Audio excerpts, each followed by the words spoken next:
They'll tell you this video is toxic, that it's dangerous, that it shouldn't exist. But deep down, you already know there's a truth hiding behind the noise. Not a truth that flatters, a truth that stings.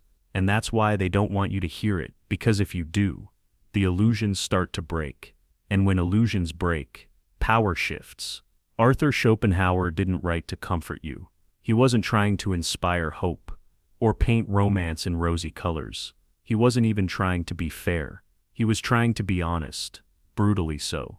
And in doing that, he exposed something that few have the courage to say out loud today, that what we call love often isn't love at all. It's biology, it's instinct, it's strategy. You ever wonder why she left, even though you were good to her? Why she seemed enchanted by you until she wasn't? Why everything felt real, and then suddenly, it wasn't? It's not just about her. It's not even just about you. It's about something deeper. A force both men and women are shaped by, but only one side is taught to see. Schopenhauer didn't see the universe the way most people like to imagine it. He didn't believe it was held together by logic, or justice, or even love. Not some grand, divine harmony, where everything works out if you just stay kind, stay patient, stay true. No, for him, that was a fairy tale we told ourselves to sleep better at night. He believed in something far darker and far more honest. He called it the will, an invisible force, blind, merciless, relentless, a primal drive that moves through every living thing, not for beauty, not for meaning, not even for peace, but for one purpose only: continuation, reproduction, survival. And here's the part no one wants to say out loud. This will, it doesn't care about your dreams. It doesn't care if you're in love. It doesn't care if you're a good man, a decent man, a loyal man. It only asks one question: can you carry forward the species? And if the answer is no, the will moves on, coldly, quietly, without apology. According to Schopenhauer, what we call love, that deep, intense feeling we write poems about, fight wars over, tattoo into our skin, it's not always what we think it is. It's not purity. It's not destiny. It's a mask, a lie, designed by nature itself, crafted with precision to make two people believe they've found something eternal, when in truth, they're just pawns in a biological game they don't even know they're playing. So what does that mean for you? It means that heartbreak you're carrying, that moment she left, even though you gave her everything. Maybe it wasn't about you at all. Maybe you didn't fail. Maybe you were playing by rules that never applied in the first place. Because she wasn't evaluating your soul. She wasn't moved by the poetry in your messages, or the loyalty in your actions, or the softness in your eyes. She was scanning, not consciously, no, not with malice, but with instinct, for signs, for signals, for something deeper than sentiment, security, strength, status, things that, whether we like it or not, whisper survival to the subconscious. And here's the harsh truth: when a man doesn't project those signals, when he's gentle but uncertain, kind but unstable, loyal but unseen, he's often not cherished, he's not remembered, he's replaced. And he never sees it coming, because he thought love was about giving everything, when in reality, nature was asking, can you secure everything? And that's where the pain truly begins. Not because you weren't enough, not because you didn't love hard enough, or try long enough, or give deeply enough. No, the pain starts because you were playing a game, and no one told you the rules. You were moving with sincerity, but life was scoring based on strategy. You brought vulnerability, but nature rewarded viability. You showed love, but instinct demanded leverage. So when she left, when she pulled away, when she chose someone else, someone colder, louder,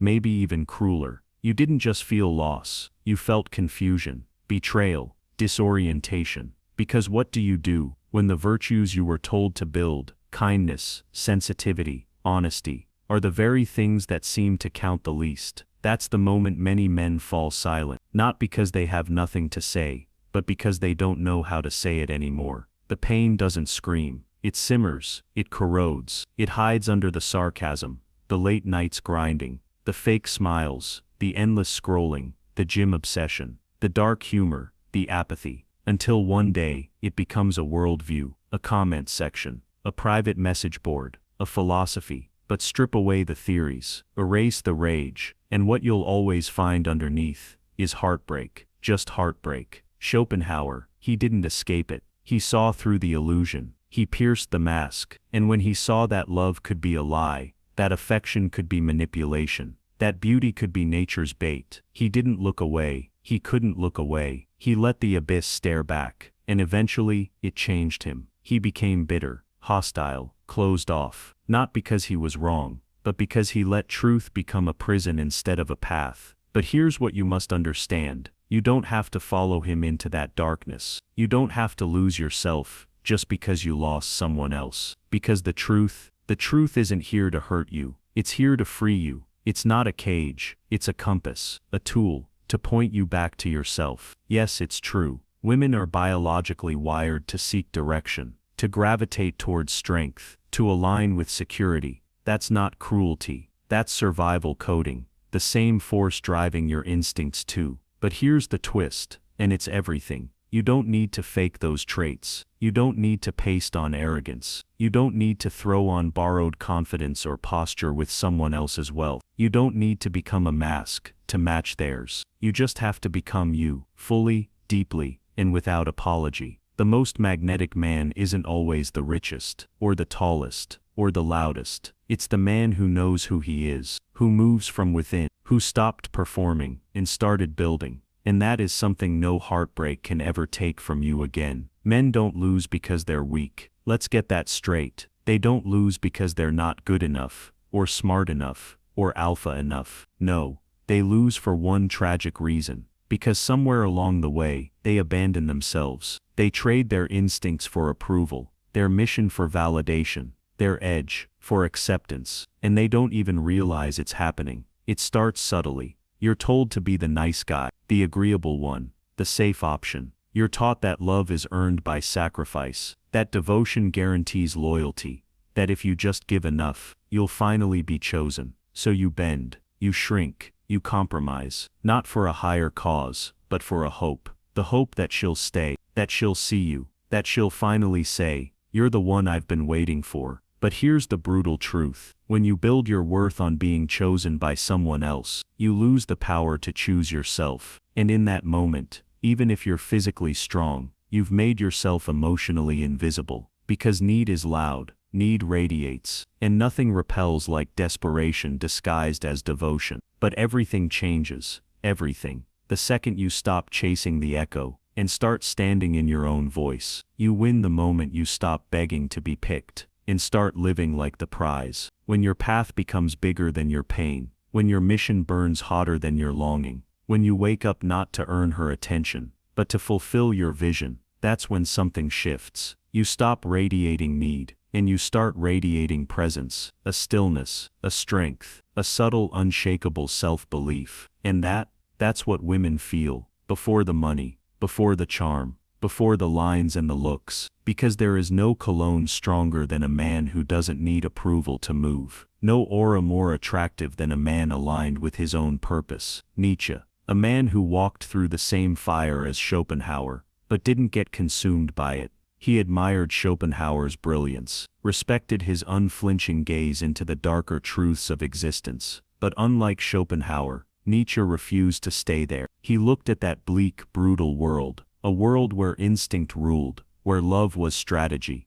where the will devoured the individual, and he said no, we go further. He didn't believe the answer was to surrender to nature's cold commands, but to rise above them, to recognize instinct, and then overcome it, to see the game, and then write your own rules. Where Schopenhauer saw survival, Nietzsche saw creation. Where Schopenhauer saw despair, Nietzsche saw a doorway, and through that doorway, he introduced an idea that still echoes today: the Übermensch, the overman. Not the man who conquers others, but the man who conquers himself. Not some tyrant, not some ruthless dominator, but a man who has conquered himself, his doubt, his weakness, his desperation to be validated by others. The Übermensch doesn't chase applause, he creates meaning. Even when the world offers none, he doesn't collapse under suffering, he transforms it. He turns rejection into resolve, loneliness into power, pain into fuel.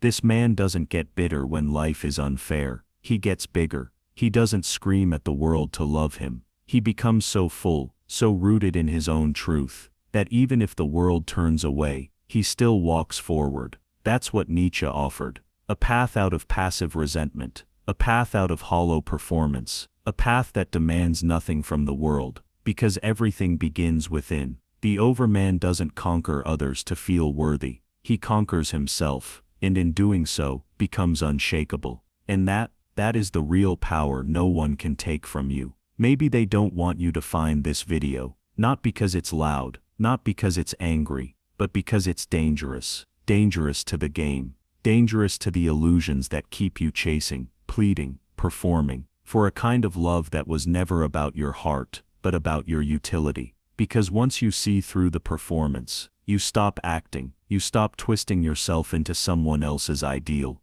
you stop bending just to fit into spaces that were never built for your truth. You stop shrinking, apologizing, softening your edges, just to be picked, and instead, you start building. Building strength that doesn't depend on praise. Building presence that doesn't fade when attention does. Building a life where you are the foundation, not their approval. Because here's the truth. A man who builds himself from within, who cultivates his mind, sharpens his values, follows his mission, becomes immune to chaos. He doesn't flinch when someone walks away. He doesn't spiral when love ends. Because his worth isn't borrowed, it's earned. See, when you know your value, you don't audition for love. You don't beg to be seen. You decide who enters your life. You choose where your energy flows. You walk, not because you're bitter, but because you finally understand. You were the prize all along. And that's the truth they don't want you to hear.